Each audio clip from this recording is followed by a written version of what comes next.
Fetch, execute cycle. Yes, everybody, fetch, execute cycle there. So the CPU operates by repeating 4 operations. In short, it's called the fetch, execute cycle.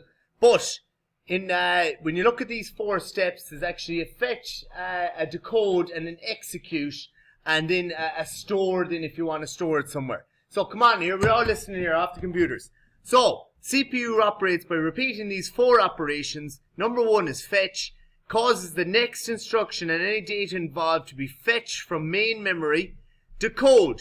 Decodes that instruction. Execute. Carries out that instruction. So executes it, does whatever it needs to do with it. And then if there's a result or whatever, needs to store or write that result to the registers or back into RAM.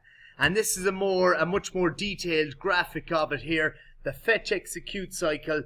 And this is what you'd need to know for your exam. So this is here. And what you've got to think of here when you're going through this fetch execute cycle is number 1 here. Before you start on the fetch. At the start of the fetch execute cycle, the program counter register contains the address of the next instruction to be executed. And I got you to write that into your copies yesterday. The program counter, it contains the address of the next instruction to be executed. So step 1, fetch. The contents then of the address in the program counter. So whatever the next instruction to be executed is, the address of that are loaded from memory to the instruction register, or in some places it's called the current instruction register. And this is via the memory address register and the memory data register. So these kind of temporary storage locations holding this memory address and the memory data.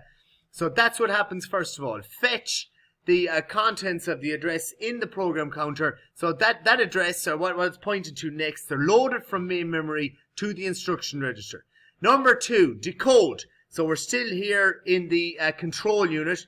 Program counter is pointing to the address of the next instruction, grabs it from main memory via the memory address register and memory data register, stores it then in the instruction register, and we're about to decode it here now. The control unit determines the type of instruction to be carried out and sets the control signals accordingly. So what we mean by setting the control signals accordingly is what it's what it's supposed to do. And we've seen in Tom Scott's video there about find whatever at address 0 and load and store and all the different instructions that can happen. Of course, all done in binary language at the lowest level. But that's decode. So basically, you're decoding the message and the instruction to be carried out and set the control signals accordingly. Number 3 then, execute. The operation is carried out by the control unit or the arithmetic logic unit depending on the instruction. Load and store operations are carried out by the control unit. So the load and the store operations are carried out by the control unit, while arithmetic and logical operations are carried out by the arithmetic logic unit, or carried out in the arithmetic logic unit. So you've got this register in here called the accumulator. So if you have things like adding and subtracting of some sort, the result can be stored temporarily in that accumulator register. And finally, step 4, you're going to store the result. And what does it say here? The result of the operation is written to registers or to RAM. So depending on what you're going to do, you might need to use some of the registers again, or it might be stored back in RAM, and then the process repeats again. You're back again, fetch, decode, execute, store. And we're going to have a look now at the video of Tom Scott. I suppose it's important to remember here, we talked about the clock cycle yesterday. So every time he did this yesterday with his fingers, 1, that was 1 clock cycle, right?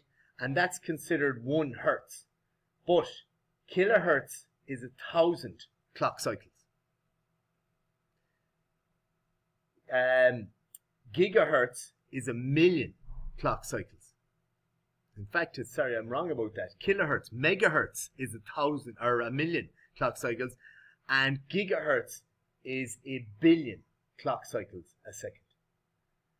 you check your computer there now. We'll have a look in a moment. Your computer probably has 3 gigahertz of the speed of the clock, which means it carries out 3 billion clock cycles per second. Just something to think about. So let's have a look at Tom Scott's video and see what we think.